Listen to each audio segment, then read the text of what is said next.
I said it before and I'll say it again. Life moves pretty fast. You don't stop and look around once in a while, you could miss it.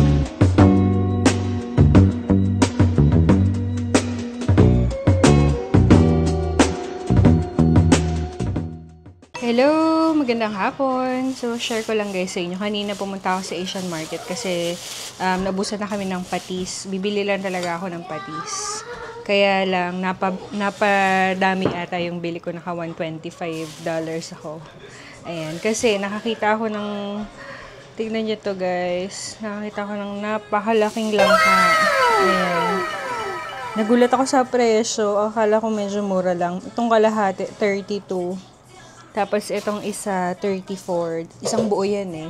Hindi sila doon naghahati. Hinati lang to kasi hindi na magkasya doon sa timbangan nila. Hindi na ma-measure kaya kailangan hatiin. Tapos, bumili rin ako ng saba. Mamaya magluto tayo ng hulaan nyo, toron. Tapos yan. Ito, bok choy. Ayan, seaweeds. Ayan yung mga napamili ko doon. Ito.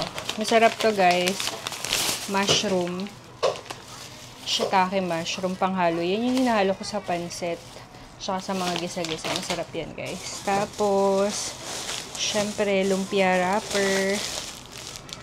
Ayan. Tapos, ito hindi ko alam eh. Parang, daw to? Fish cake. Try natin. Para siyang mukhang kikiam. So, ayan, fish cake. Bobo fish cake na ko. Ayan, try natin. Tapos, ito patis. Tapos, ito yung vegetarian, oyster sauce. Vegan oyster sauce. Ayan. So, ayan. Luto-lutoan tayo.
Bigay tayo sa kapitbahay.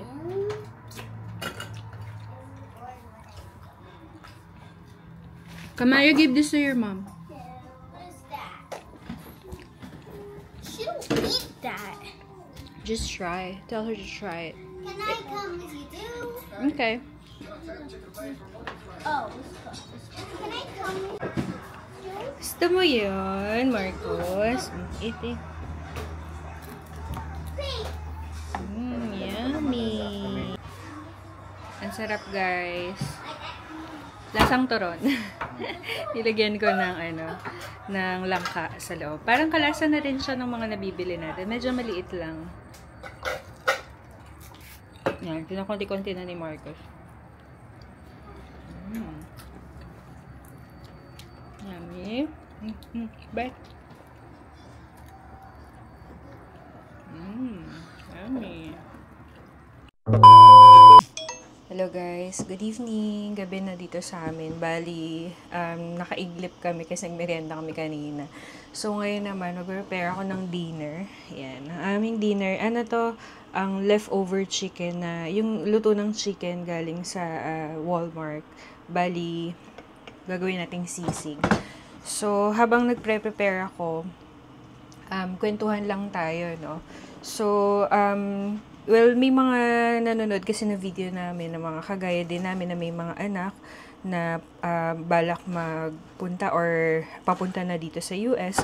So, kwentuhan lang tayo, no? So, sa experience, based lang naman sa experience namin, kung ano yung mga siguro mga ma-advise namin. Di naman kami expert, pero at least, di ba, napagdaanan na namin. So, kung ano yung mga base experience namin, mga ma-advise namin sa inyo, lalo na dun sa may mga bata. Well, I think, depende yan sa age ng mga anak nyo, at saka kung ilan yung mga anak nyo. Kasi kami, ang anak namin, so ang may share ko lang sa inyo, kung i-compare natin, is kami, ang family namin, 4 kami. So, 2 anak namin, isang babae na 6 years old, tapos yung bunso namin is magti-3 na siya. So, nung dumating kami dito sa US, yung panganay ko, anong taon na ba siya nun? 5 years old. Tapos, yung bunso ko is magto-2. So, August kami pumunta dito. September siya nag-2 years old. So, bago kami umalis sa Pilipinas, so simulan muna natin, no, nung dun sa Pilipinas. Bago kami umalis sa Pilipinas, naisip na rin namin kung ano ba dapat yung mga dapat namin ihanda. So, una, ang pinaka-importante, base din to sa mga napapanood ko mga vlog, is priority namin is yung school zone. Nabanggit ko na rin to dun sa ibang vlog. I mean, yung rating ng school rating pala, sorry. School rating. So, ano ba yung school rating? Well, dito kasi, pag mga public school, I think lahat din naman ng mga school dito is may mga rating yan sila. So, makikita mo, pwede mong i-search sa internet. Yung ginamit naming site is yung niche.com, niche.com, niche.com. So, ang gagawin mo lang, so kung alam mo na kung saan state ka mapupunta, tapos, i-search mo dun kung anong school. Tapos, makikita mo na yung school rating ng school na posibleng pagpasukan ng anak mo. Pero, ayun nga, kagaya ng nabanggit ko, depende yan kung saan ka nakatira. Kasi, kung magpa-public school yung anak nyo, is dun kayo mapupunta kung saan zone pasok yung address nyo. Kung saang yung school, kasi specific lang sila kung ano yung address eh. So, for example, sa school na pinasukan ng anak ko, napili namin siya kasi maganda yung school rating. So, yun ang una namin ginawa. Naghanap kami ng school, tapos saka kami ngayon naghanap ng bahay. Kasi yun yung option. May ganun kaming option since kami yung pipili ng bahay. Ngayon naman, kung yung agency nyo ang pipili ng titirhan nyo, so, ayun, pwede nyong i-search kung anong school ang meron or anong school yung pasok dun sa address nyo. Lalagay nyo lang dun yung zip code nyo dun sa address ng tirahan nyo. Tapos, yun, lalabas na kung saang school papasok yung mga anak nyo. Kung public ha.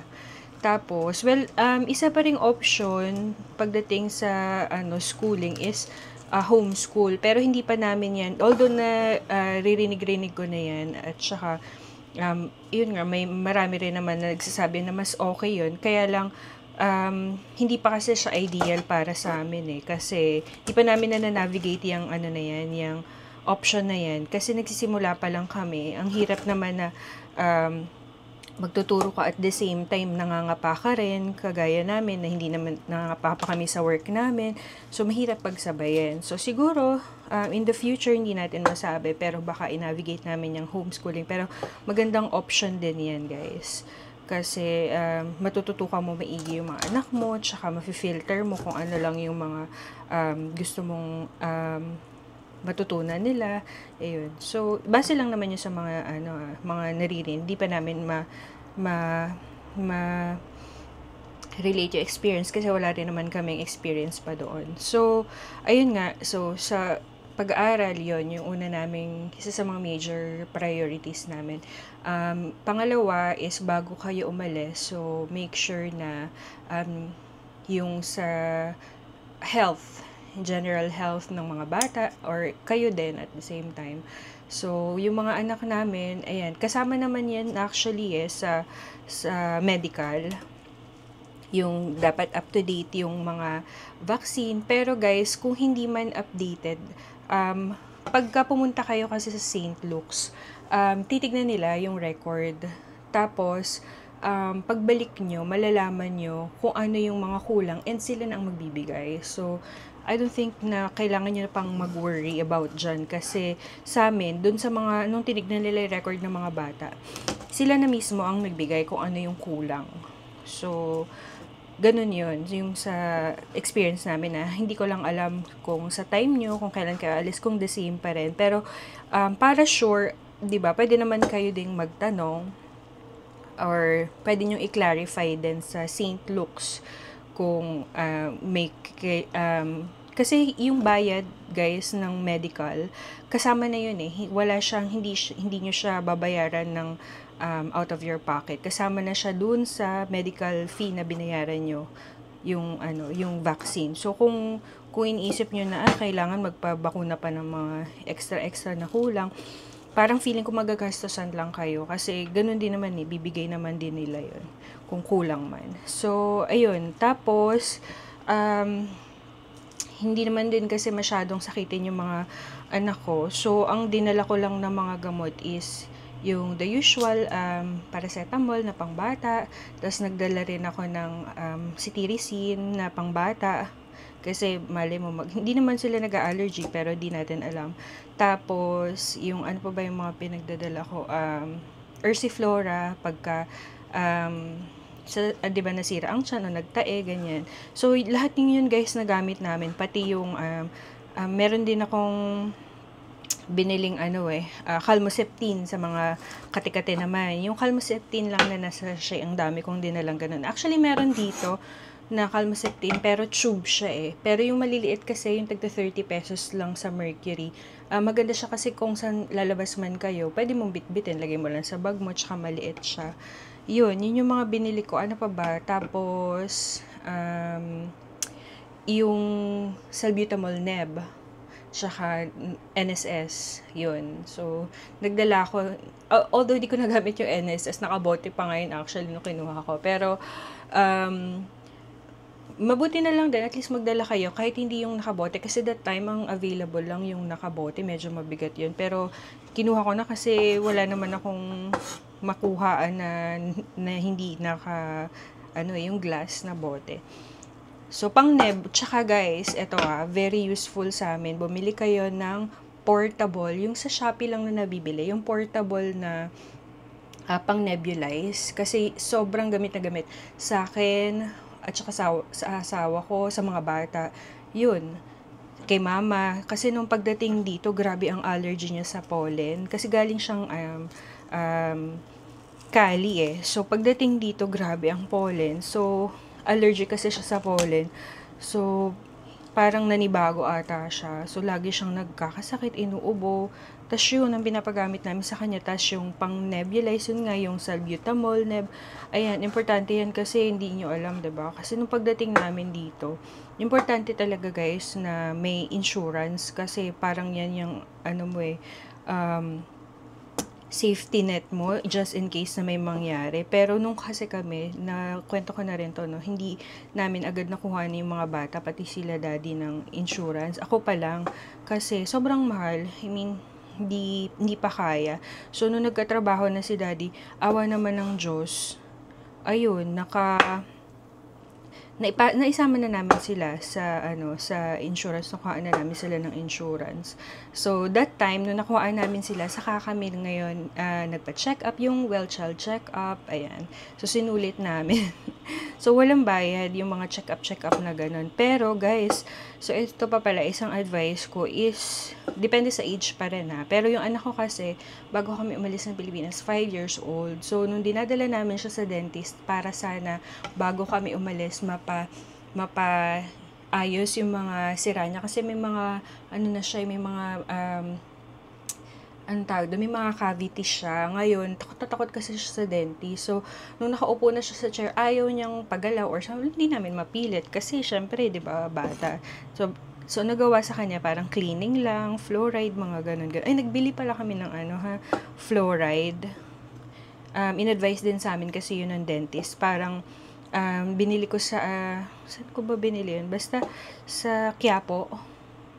Tapos, ayun nga no, so ayaw niya. So, wala kami nagawa. Pagdating dito, saka lang din namin napaayos yung ngipin niya. So, kung mapapanood niyo yung iba naming video, ayun, pinakita namin dun kung magkano yung nagastos namin. Itong huling, punta namin sa dentist. Bali, iba-ibang sessions kasi hindi nila sabay-sabay gagawin. So, dalawa muna yung inuna nila, yung bagang, nilagyan nila ng metal crown, tapos yung isa filler.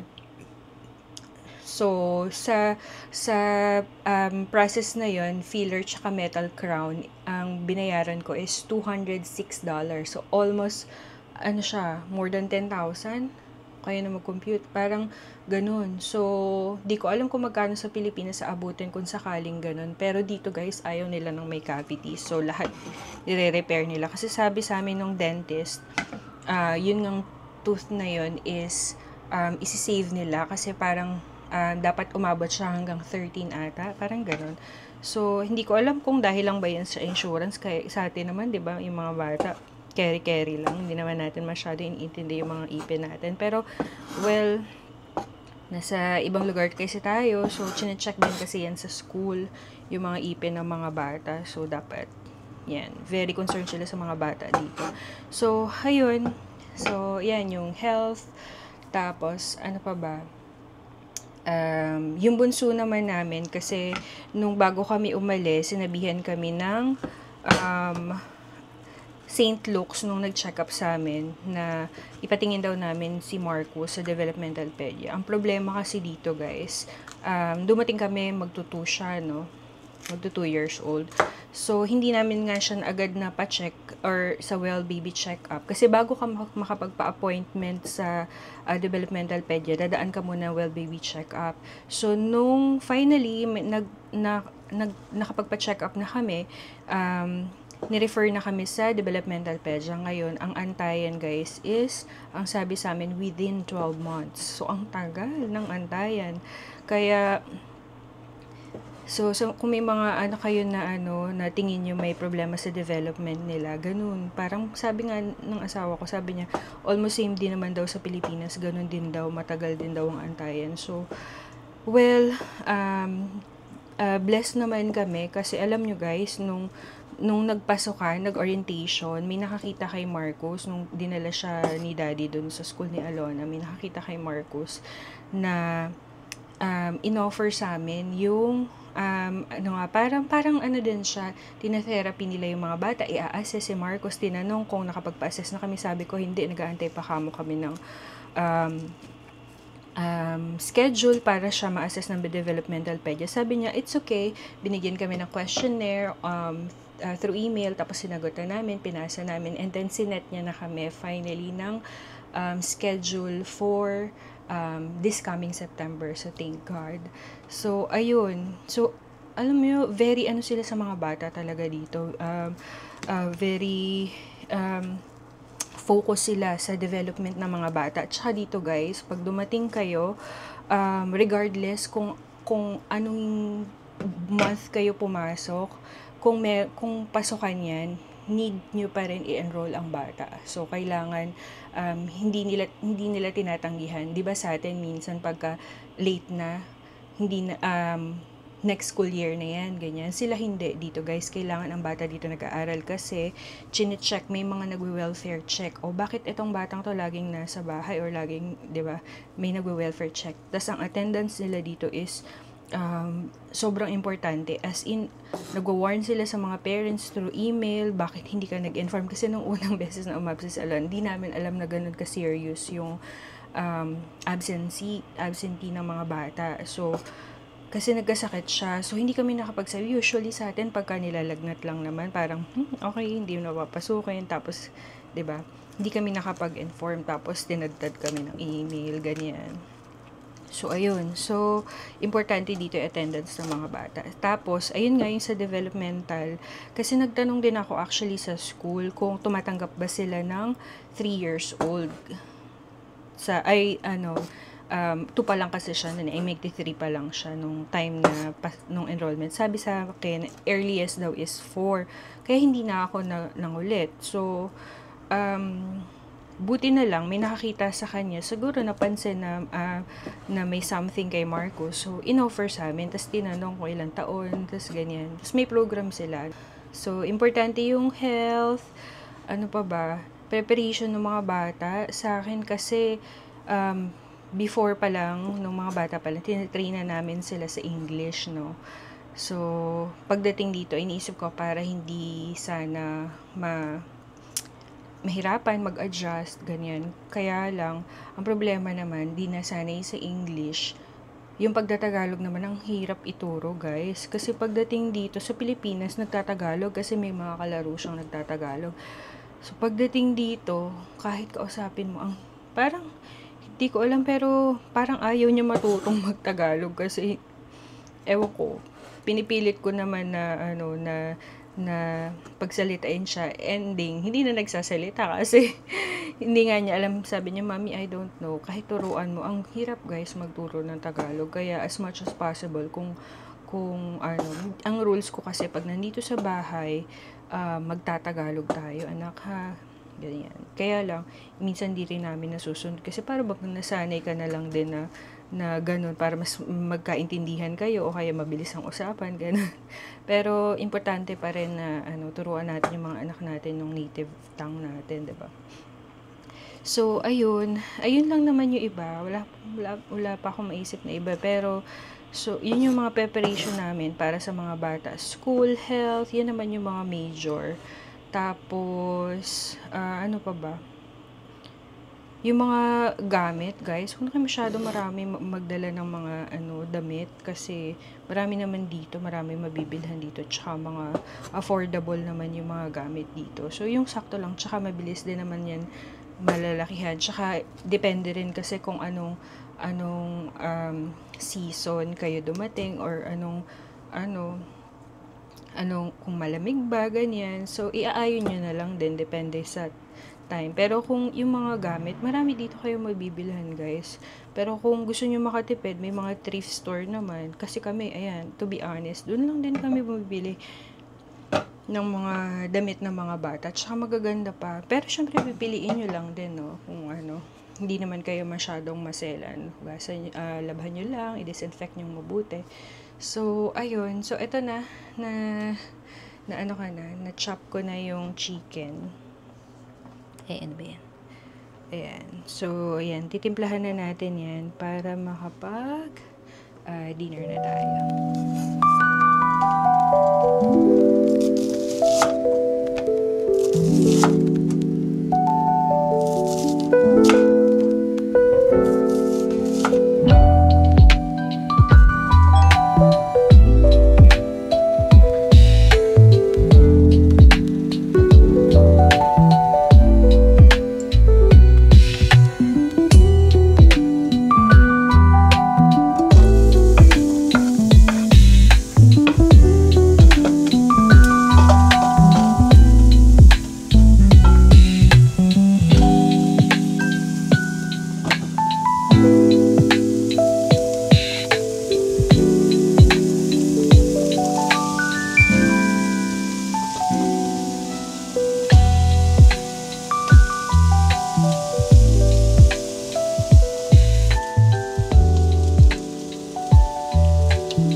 welcome natin sa ating panel discussion.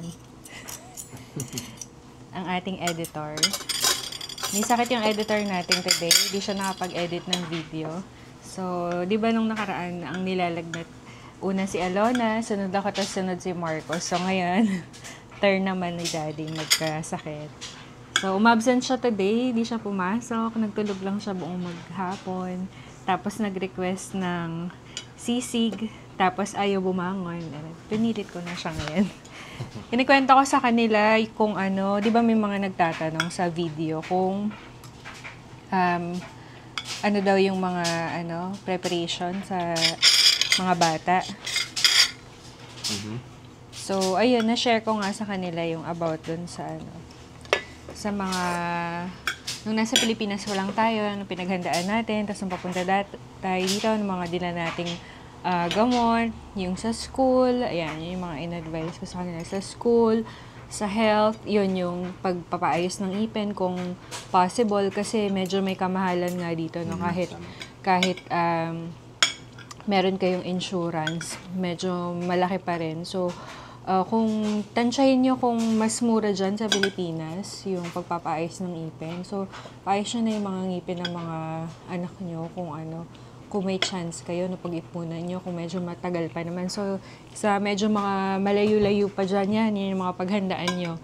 Maliban sa pamasahe, kasi yung pamasahe namin, hindi yan, napamasahe nila, hindi sagot ng agency, dun sa, namin, setup namin, dun sa agency namin. Ang sagot lang ng agency is, yung expense ko, yung ticket ko, yung medical ko, tapos yun. Pero the rest, kay Daddy tsaka sa mga bata, lahat yun sa amin. So yan, pag-ipunan nyo yan guys. Magkano ba ang ipaghahanda nila? Magkano pamasahin natin nung pumunta tayo dito? Halos mabot ng almost nasa nasa almost 200. Oh, 200. 200,000. Kasi one way lang yun. So, 200,000.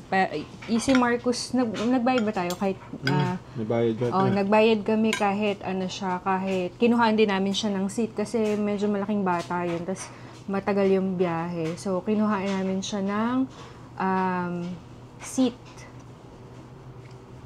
So, ayan, umabot kami. So, mga ganun mga paghandaan niya. Ewan ko lang kung sa time na kung kailan ko ayos kung magkano. Pero, more or less, mga ganyan. So, sa pamasahe pa lang yun Tapos, pagdating dito, ano ba yung mga gagastusin natin?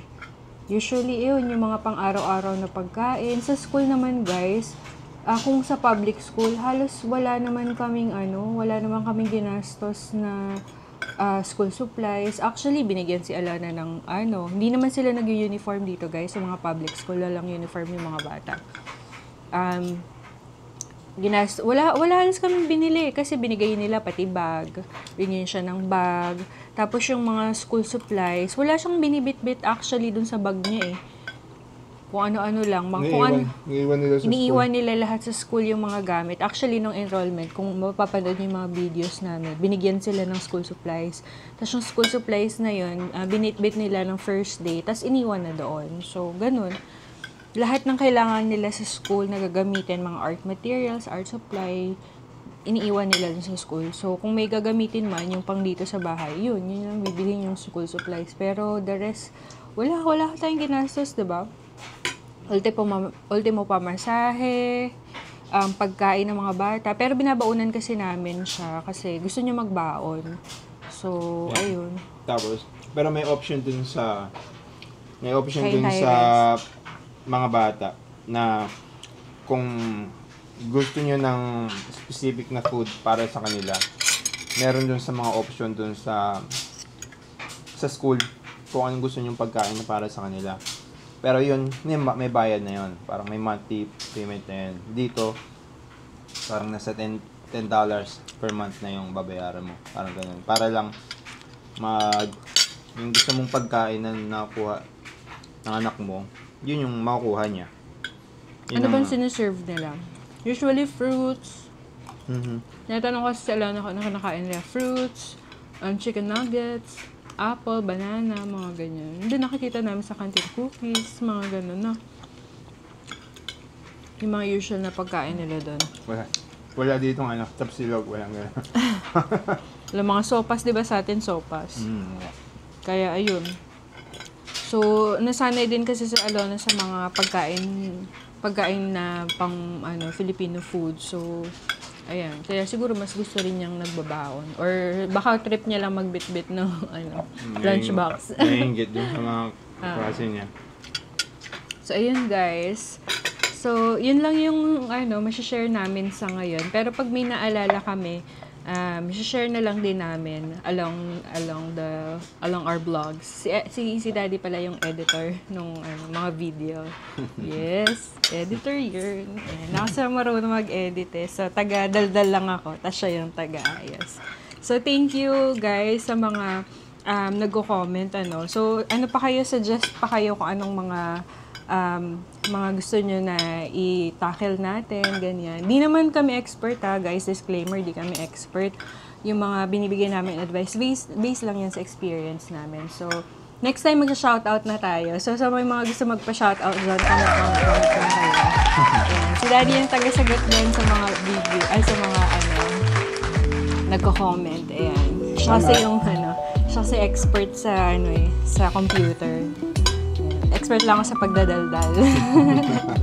Thank you guys. So, ayan, kain na kami ng aming dinner. Yung mga bata tulog na sila kasi maaga yung tulog nilang panghapon dire-diretso na hanggang gabi. So, pag nagising siguro mamaya, pakainin na lang namin. Pero, okay naman sila, napasugata sila sa turon. So, yun. Thank you so much for watching. God bless us everyone. Bye!